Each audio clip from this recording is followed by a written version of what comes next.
কুয়াকাটা থেকে নাইম আবির, সাতক্ষীরা থেকে আহসান রাজীব এবং বরগুনা থেকে যুক্ত হচ্ছেন সহকর্মী জিয়াদ মাহমুদ। শুরুতে যেতে চাই কুয়াকাটায় নাইম আবিরের কাছে। আবির, জানতে চাই যে এই মুহূর্তে উপকূলের অবস্থা কেমন, আবহাওয়া কেমন জানতে চাই। পাশাপাশি যে অগ্রভাগ যে আঘাত আনতে শুরু করেছে, প্রভাবে বাতাসের গতিবেগ বেড়েছে কিনা, বৃষ্টি বেড়েছে কিনা জানতে চাই। গরম গরম রুটি, সাথে সুজির হালুয়া, দুর্দান্ত জুটি।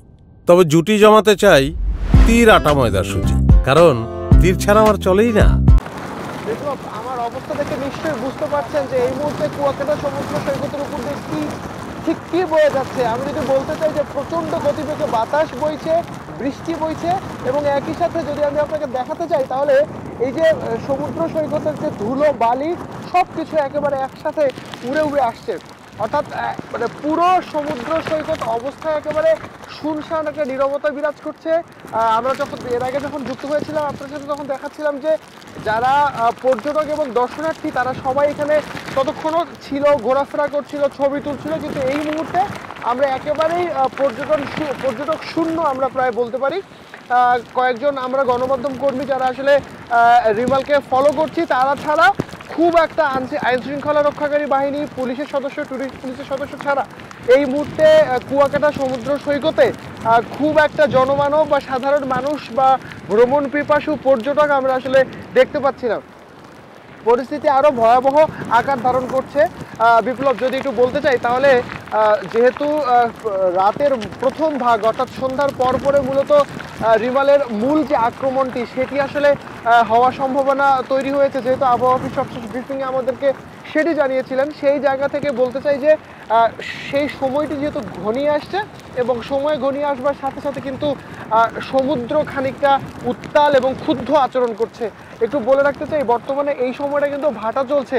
ভাটা চলা অবস্থায়ও সমুদ্রের যে গর্জন এবং সমুদ্রের যে বড় বড় ঢেউ আছড়ে পড়ছে সেটি কিন্তু একেবারে স্পষ্ট, এবং সমুদ্রের বাতাসের যে গতিবেগ, এই যে প্রবল হাওয়া যে বইছে, বাতাসের গতিবেগ বেড়েছে, বাতাসের গতিবেগের কারণে কিন্তু সমুদ্রের যে গর্জন, সমুদ্রের যে ঢেউ সেটিও বেড়েছে।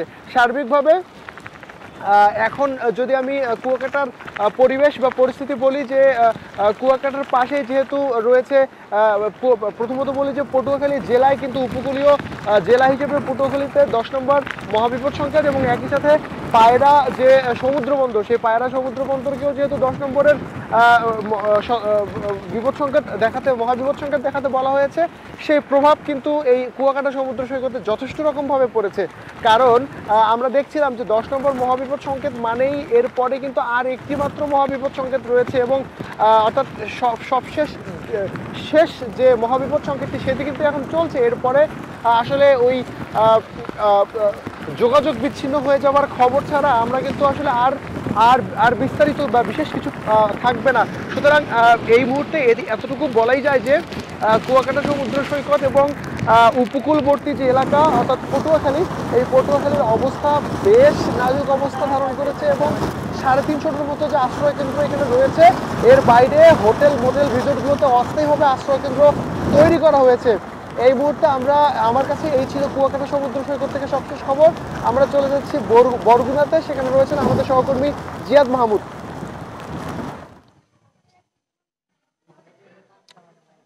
ঘূর্ণিঝড় রিমালের যে অগ্রভাগ উপকূলে প্রবেশ করার সাথে সাথে প্রকৃতিতে যে ধরনের বিরূপ প্রতিক্রিয়া শুরু হয় সেটি কিন্তু এখনো চলমান আছে, এবং আবহাওয়ার সবশেষ তথ্য অনুযায়ী আবহাওয়া অধিদপ্তর আমাদের জানিয়েছেন যে ঘূর্ণিঝড় রিমাল বর্তমানে পায়রা সমুদ্র বন্দর থেকে প্রায় 180 কিলোমিটারের মতো দূরত্বে অবস্থান করছে। এটি অবশ্য বিকাল 3টের তথ্য ছিল, এবং এখন ধরে নেওয়া যায় যে এটি আরো কাছাকাছি এসেছে, 100 থেকে 150 কিলোমিটার মধ্যে অবস্থান করছে, এবং সন্ধ্যার পর থেকে কিংবা রাত্র 10টার মধ্যে এটি উপকূল অতিক্রম করবে। সেক্ষেত্রে এখানকার যে ভীত সন্ত্রস্ত মানুষ রয়েছে, আমার পিছনে দেখছেন যে তারা এই আশ্রয়ন কেন্দ্রে এসে আশ্রয় নিচ্ছেন। সকালে কিন্তু আশ্রয়ন কেন্দ্রে তেমন লোকজনের উপস্থিতি ছিল না, বেলা বাড়ার সাথে সাথে মানে বিকেলের পর থেকে আশ্রয়ন কেন্দ্রগুলো কিন্তু ভর্তি হয়ে যায়। বিশেষ করে বরগুনার 25টি আশ্রয়ন কেন্দ্র, যেখানে মানুষ শত শত মানুষ আশ্রয় নিয়েছে, ব্যাগ অ্যান্ড ব্যাগেজ এখানে চলে এসেছে অনেকেই, তারা কিন্তু এখানে রাত্রি যাপন করবেন, এবং তাদের জন্য সমস্ত ব্যবস্থা করা হচ্ছে। কিছুক্ষণ আগে বরগুনা সদরের ইউনো এসেছিলেন এখানে, তিনি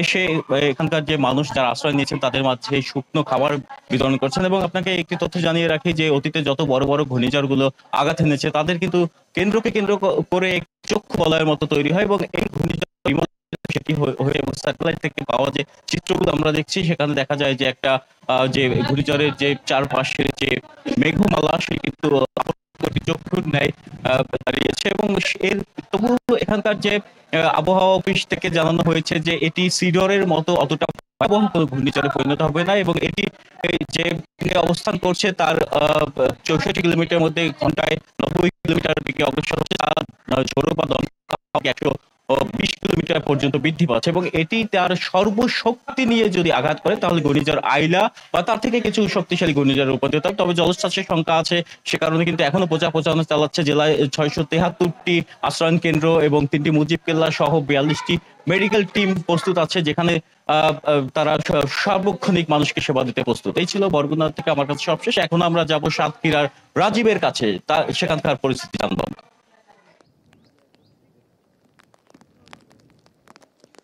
সাতক্ষীরায় যতই সময় যাচ্ছে ততই কিন্তু ঘূর্ণিঝড়ের যে পরিস্থিতি সেটি ভয়াবহ আকার ধারণ করছে। এখন এখানে বাতাসের গতিবেগ কিন্তু বেড়েছে বিকেলে আছরের নামাজের পর থেকে, এবং এখন আমরা যেটি দেখছি যে এখানে যে নদীতে যে জোয়ারের পানিটি ছিল সেটি কিন্তু কমছে না, কোনোভাবেই কমছে না। এখানে জোয়ারে যে পরিমাণ পানি ছিল ভাটিতে এসে সেই যে পরিমাণ পানি কমার কথা সেই পানি কিন্তু কমছে না। এখন এখানে এই আশপাশের যে জেলে পল্লী বা ছোট ছোট খুপড়ি ঘর রয়েছে নদী তীরে সেগুলো কিন্তু পানিতে তলিয়ে ছিল, আমরা কিছুক্ষণ আগেও দেখেছি। এখন এখানে ঝোড়ো হাওয়া বয়ে যাচ্ছে, পাশাপাশি বৃষ্টি হচ্ছে, এবং এই যে ঝোড়ো হাওয়ার সাথে বৃষ্টি এটি আসলে ঘূর্ণিঝড়ের আগ মুহূর্তে যে বৃষ্টিটি হয় সেরকমই আকার ধারণ করছে বলে স্থানীয়রা আমাদেরকে বলছেন। এদিকে সাইক্লোন শেল্টারগুলোতে কিন্তু আস্তে আস্তে মানুষের সংখ্যা বাড়ছে, যতই সময় যাচ্ছে তত কিন্তু মানুষ আস্তে আস্তে তারা কিন্তু সাইক্লোন শেল্টারের দিকে যাচ্ছেন। আমরা একটু আগে একটি সাইক্লোন শেল্টারে গিয়েছিলাম, সেখানে কিন্তু বেশ কিছু মানুষকে আমরা দেখতে পেয়েছি। তবে বেশিরভাগ সাইক্লোন শেল্টারগুলো সকাল থেকে কিন্তু খালি ছিল, যেটি আস্তে আস্তে মানুষ আসছে। এখন সন্ধ্যার পর যদি ঘূর্ণিঝড় এখানে আঘাত আনে ঠিক সেই মুহূর্তে এখানে নতুন করে আবার জোয়ার আসবে, এবং এই জোয়ার আসাই আসলে এখানকার মানুষের আতঙ্কের অন্যতম কারণ জোয়ারের সময় যদি এখানে ঘূর্ণিঝড়টি অতিক্রম করে তখন কিন্তু এই বেড়িবাঁধগুলো ভেঙে যাওয়ার আশঙ্কা রয়েছে। ইতিমধ্যে গাবুরা ইউনিয়নের চাঁদনিমুখা এলাকায় একটি রিং বাঁধ সেটি ভেঙে চাঁদনিমুখা বাজার সহ বেশ কিছু এলাকা প্লাবিত হয়েছে, এবং আমরা আরেকটি জায়গা থেকে খবর পেয়েছি যে বুড়িগোলা ইউনিয়নের যে দুর্গাবাটি এলাকা রয়েছে দুর্গাবাটি এলাকার বাঁধ ছাপিয়ে বেশ কিছু নিম্নাঞ্চল প্লাবিত হয়েছে। এছাড়া বেশ কিছু পয়েন্টে বাঁধের বেশ কিছু পয়েন্টে কিন্তু ফাটল দেখা দিয়েছে, সেখানে যদিও পানি উন্নয়ন বোর্ডের কর্মকর্তারা কাজ করছেন বলে আমাদেরকে জানিয়েছেন। কিছুক্ষণ আগে এখানে স্থানীয় সংসদ সদস্যরা এসেছিলেন, তারা আমাদেরকে জানিয়েছেন যে এখানে তাদের যে কার্যক্রম তারা সেটি করছেন। এখানে সাইক্লোন শেল্টারগুলোতে তারা শুকনো খাবার এবং এখানে খিচুড়ি রান্না করে তারা বিতরণের ব্যবস্থা করেছেন। রাতে যারা এখানে অবস্থান করবেন তাদের জন্য সুপেয় পানি এবং রাতের যে খাবার সেটি কিন্তু ব্যবস্থা করা হয়েছে। এদিকে এখানে সাতক্ষীরায় এখন পর্যন্ত যে অবস্থা বিরাজ করছে সেটি আসলে আর কিছুক্ষণ পরেই মূলত যদি ঘূর্ণিঝড়টি এই পথ দিয়ে অতিক্রম করে তখন কিন্তু এখানে ঘূর্ণিঝড়ের যে আঘাত সেটি কিন্তু আঘাত হানবে, এবং সেই অবস্থা আসলে কি হবে ঠিক এই মুহূর্তে বলা যাচ্ছে না। এখানকার মানুষ সবাই কিন্তু একটা আতঙ্কের মধ্যেই রয়েছে। তো এই ছিল আমার কাছে সাতক্ষীরার উপকূলীয় এলাকা থেকে সবশেষ তথ্য। আমরা এখন ফিরে যাচ্ছি স্টুডিওতে। কুয়াকাটা, বরগুনা এবং সাতক্ষীরা থেকে ঘূর্ণিঝড় ইমালের প্রভাব নিয়ে এতক্ষণ জানছিলাম। সন্ধ্যা 6টা থেকে ঘূর্ণিঝড়